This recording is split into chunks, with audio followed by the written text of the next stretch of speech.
Welcome, welcome, welcome. This is Jane Gardner, and welcome to Implement Club. After a few hiccups, we're here again for Build Your Business 52-week free training. So welcome. And I'm Jane Gardner, as I mentioned. And today we're going to be talking about being an educator. And so this is week 21.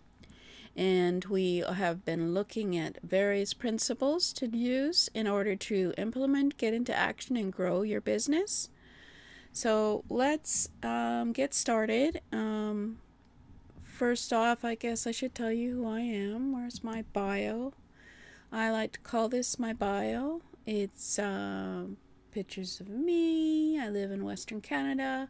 I'm an artist. I work with my husband in a structural engineering firm. And we like to travel when we can, and I love animals. And I have 2 dogs and 2 cats, and a few websites. So you know that I am busy working. So let's talk about building your business. We're going to be doing this for 52 weeks. This is week 21. And it's implement, get into action, and grow. And I'll tell you later where you can go and get the free trainings and go through the other weeks that I've done.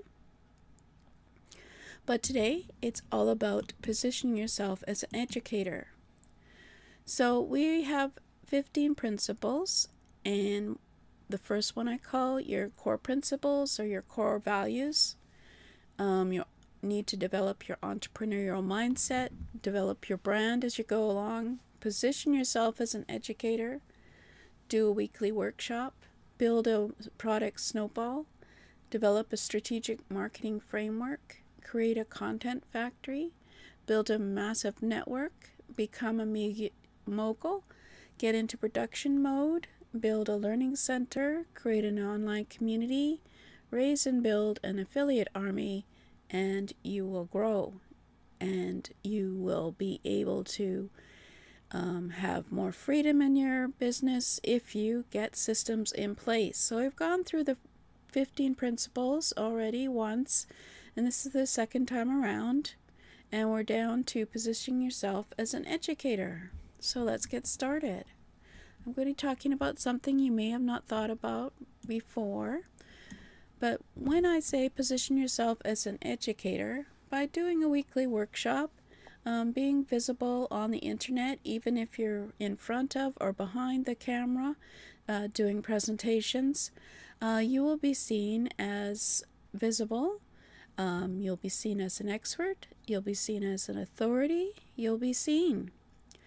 So one of the principles of growing your audience is to be seen, obviously, and so people can get to know, like and trust you. So today we're going to be talking about standing out from your competition when you position yourself as an educator, as well as a couple of other topics which all are interrelated. So what do you do about your competition?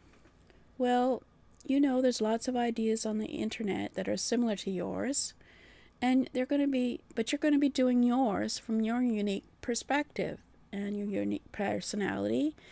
And someone else will talk about things differently from you. So you want to make sure that when someone Googles or someone starts to look at that unique perspective that you've written and published about, and we talked about that in Media Mogul, they need to find you.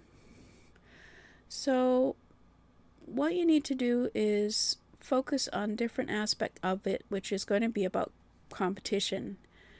And you're going to establish yourself in the marketplace, in your niche, in your sub-niche, with educational routines. I'll get into those in a minute. And what happens is, if you're an information marketer or whatever you're doing, when your competition announces what they are about to do, it can be a little intimidating. Right now, for example, 2023 in the summer, the hot topic is artificial intelligence. Everybody's talking about artificial intelligence. but you're not, for example. Or maybe you're one of the artificial intelligence experts, but you have to stand out from everybody else. You either don't talk about artificial intelligence or you have a position for or against it, for example. So you're going to have to stand out from everyone else, and I think we talked about that when we talked about developing your brand. So you've got to readjust and ignore a lot of your competition, but at the same time you need to study your competition to make sure that you're differentiating yourself from your competition. And I mentioned that in developing your brand. And one of the things that will keep you from doing what everyone else is doing and following the crowd is to establish some educational routines. So we're going to be talking about education routines. And particularly if you're trying to position yourself as an educator in the market, and it's more of a psychological thing than anything else, if you don't have these educational routines in place where you're making your statement to the market, it can be demoralizing to watch your competition do other things, maybe in having success with it, and you're feeling like you're going to react to that. So you may be feeling right now at this time that you need to develop an artificial intelligence course or something, but you have to get strong and make sure you don't react to what's happening at the time. See, sometimes you won't be matching what other people are doing, and you don't want to release what is that you have to do. Maybe you have something you're going to launch and it has nothing to do with artificial intelligence at this moment.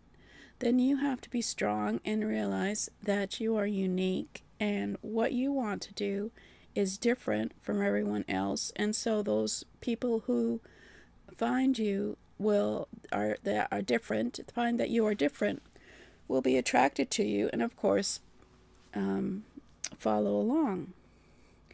What you're doing is you don't want to be demoralized by what your competition is doing, and there's really nothing you can do about what they're doing. If you didn't try to match what they were doing, if you developed your own AI, something you're doing, you can't move your market. You shouldn't be moving your market position. You shouldn't be moving your activity based on what someone else is doing. What can be intimidating about information marketing is what your competition announces and or says they're about to do. Right now, as I mentioned, artificial intelligence is very hot, and there's a lot of people developing products based on that. But if that wasn't part of your plan, you have to be strong, because you can't or be demoralized knowing that you're not in a hot market, but you're in a market that you know is strong. So there's nothing you can say or do about what your competition is doing, because you can't compete with your competition. You have to be different from your competition. So some people call this a red sea versus a blue sea market, where a red sea is filled with all competitors and they're fighting over the same resources, whereas a blue sea, you're going out on your own and doing something different, so there's no competition or less competition because they haven't developed what you have.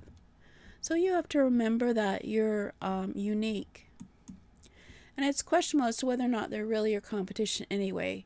One of the things you can do for yourself in the market is to establish a routine as an educator in your market or niche. So just think about right now, how many people you know get on the internet on a regular basis, on a daily, weekly, or monthly workshop and educate. Now, I think you and I both know we could probably put them on 10 fingers. There aren't that many people out there, so you could compete easily if you established yourself an education routine. So you have to give yourself permission to do what you want to do and be unique, right? So you need to, when you establish what you bring to the market, you don't need anyone's permission for this. You don't need anyone saying, oh, this is not appropriate, or yes, that sounds good, go with it.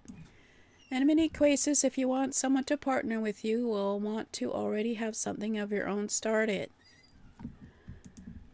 What is important is that this runs independent of anyone else's schedule. If you change your offerings based on what the market allows you to do, you will probably not do it. So don't go chasing after artificial intelligence unless it's part of what you're already doing. For example, even if you have to adjust to have partners, you want to establish your own offerings and then do others to bring partners on board. So as I mentioned before, we discussed the idea of developing a massive network. And this massive network of people who partner with you will, of course, help you to grow your audience. But of course, these people have different products from you, have different launches from you.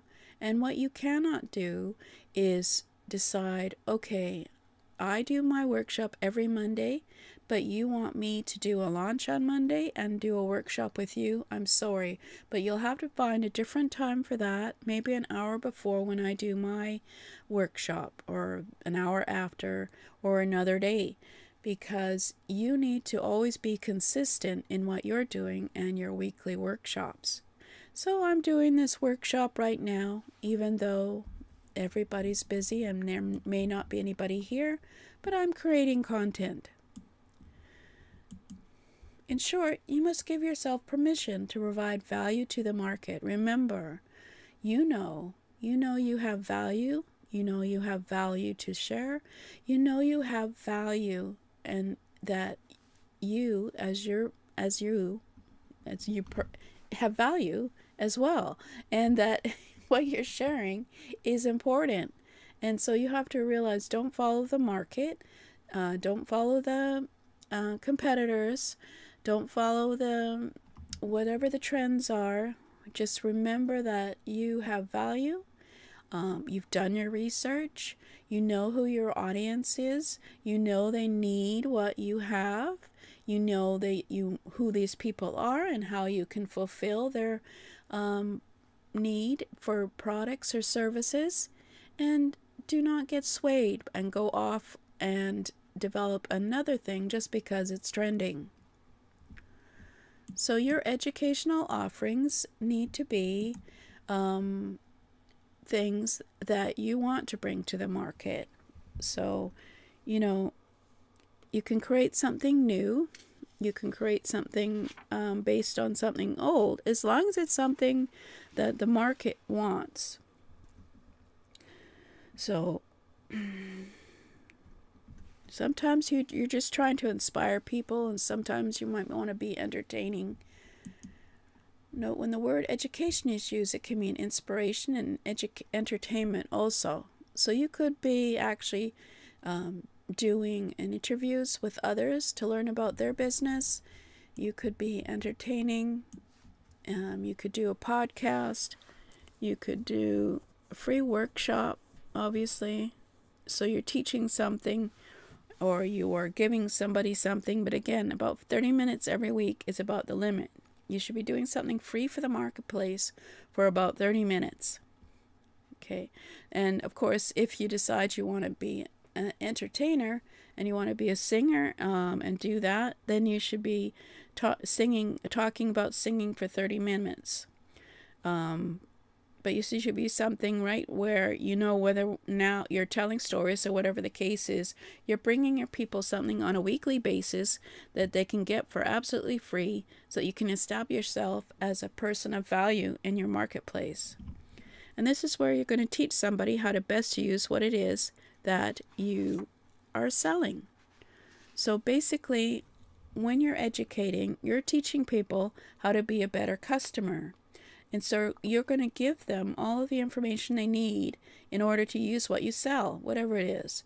You're going to give them everything. They need to enjoy what you're giving them, whatever that is.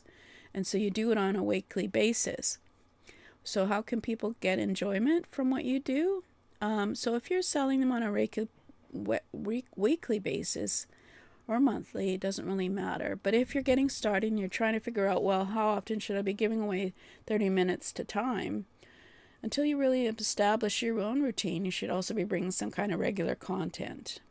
So maybe a weekly blog post or a podcast. So you need to be able, this is where you teach someone how to best use what it is you're selling or you're going to sell.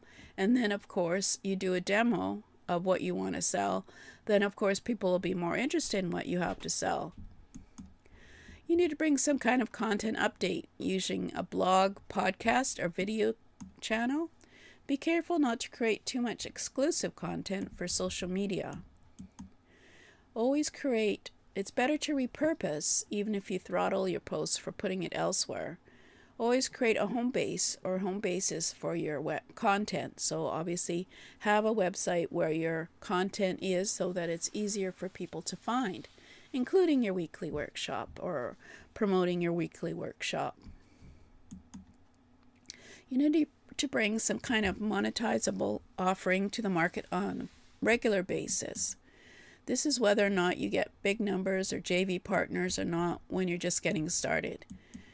What is important is that you're establishing yourself as a person of value in the marketplace. The frequency of launch doesn't matter, but the consistency does. Don't spread them out too far. Be aggressive and push yourself to finish projects for release.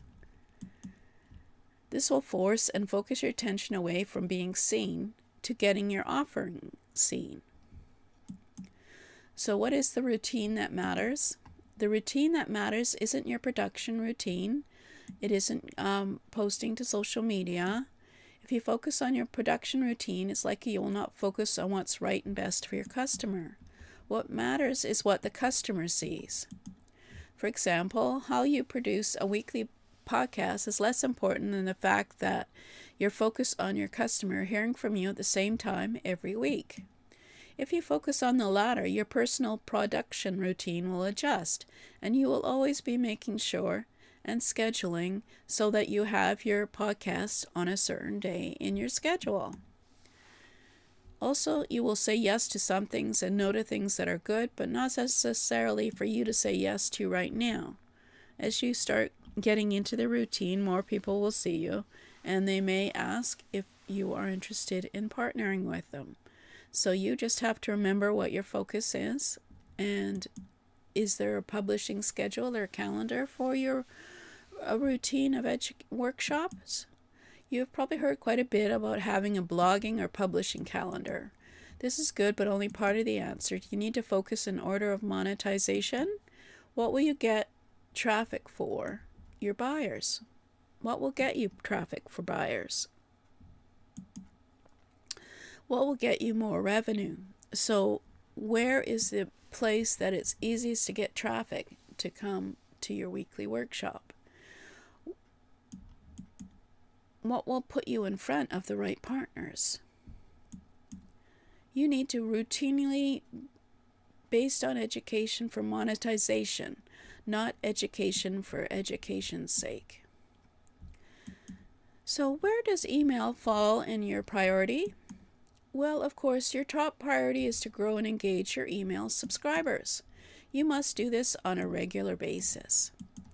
When you write, you need to make sure you still establish yourself as a solid educator. Email comes higher in priority even if you don't have leads in the numbers that you want. The habit of writing on a daily basis to engage, sell, and build relationship happens with each email you write. You should be trying different formats and different levels of content, and then doing a review how your email list responds.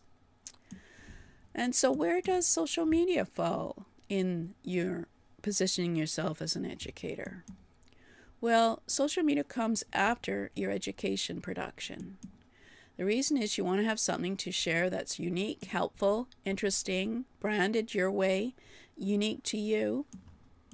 So if you don't, you will be basing your interaction on personality, on who you are.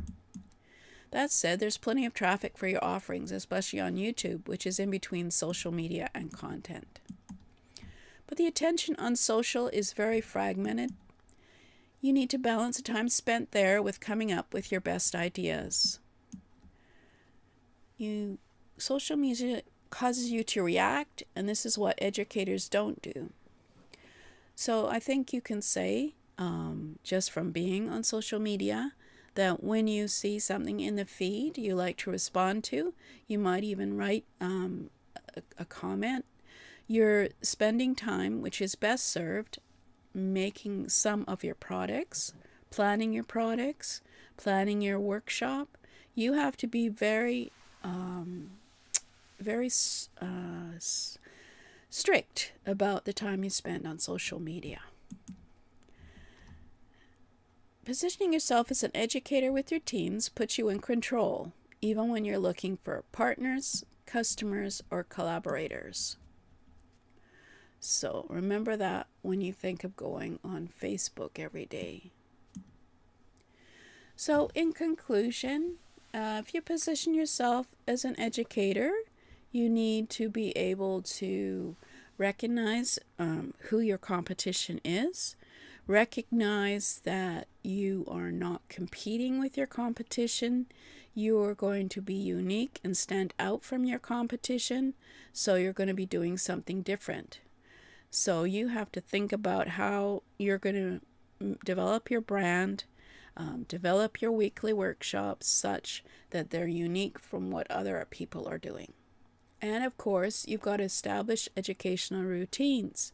You've got to make sure that if you're going to have a weekly workshop, you show up every week consistently so that people expect you to be there at that time. And you don't need to get permission from other people for your ideas. You are unique and you've done your research and you know what your market wants. So just go for it. And you've got to consider what the educational offerings will be and how often you will do them, the routines that you're going to be doing, and publishing calendars so that you can schedule what you're doing in your workshops, as well as you have to remember that the priority for you is email. You have a list of potential customers who will be interested in what you do. You need to make email a priority and make sure that social media is less important to you and that you minimize the time you spend on social media to just doing what you need to do later to send out information about your workshops, etc. So these are some of the things that you need to think about when you're developing your weekly workshop and positioning yourself as an educator. So next week we'll be talking about the weekly workshop, and then building a product snowball is after that. And all of these things work together to build your brand, to position yourself as an educator, and you'll be doing a weekly workshop. So you'll have basically your values, your mindset, your brand, and your positioning as an educator to actually do things like a weekly workshop, build product snowball, do some strategic marketing, create a content factory, and build a massive network. These are all actions, and become a media mogul, specialize in one media to build your community and build and grow your audience. So if you want to join for free trainings, you can go to http://jgtips.com/BYB free, and you can sign up for my list where you will get access to the free course where all these trainings are, as well as a few worksheets that I'm developing and putting in there, because after 52 weeks I'm probably going to make this a paid program. So it's a good time to get in, because you can go into my Facebook group and ask questions. Just a second while I mention, of course, that it's not Product Snowball next week, it's weekly workshop. I was going to fix that. So yes, here's my Facebook group. Is facebook.com/groups/implement club, and you can go in there and ask questions and maybe give me some ideas on what you'd like to see on how to position yourself as an educator, in terms of the actual how-to doing that, and that would be doing something like I'm doing. Sorry, I should get on camera. So it would be something like what I'm doing. Position yourself as and now I know you may not want to get on camera, and you may not want as complex of a studio as this, but I would suggest going to. Well, actually, I should have set that up. See, what's it called? I do have a book called 7 Steps to Producing Your First Show. I hope that it's at jgtips.com/7steps. I will put the link in the course, as well as maybe just have the book there to download. And it shows you how to put together a studio and maybe have a show like this in a book format so that you can review it. And that will be actually a good one for my weekly workshop, but I could also put it in positioning yourself as an educator. Although, of course, it should be more about what you're going to teach, I guess, in this one. So I'll have to think about this one. So thank you for listening. This is Jane Gardner, and go and implement some of this stuff. Get on my list. I'll give you the link to get in the course and go through the 21 weeks. I should get this one up by tomorrow. And yeah, take action.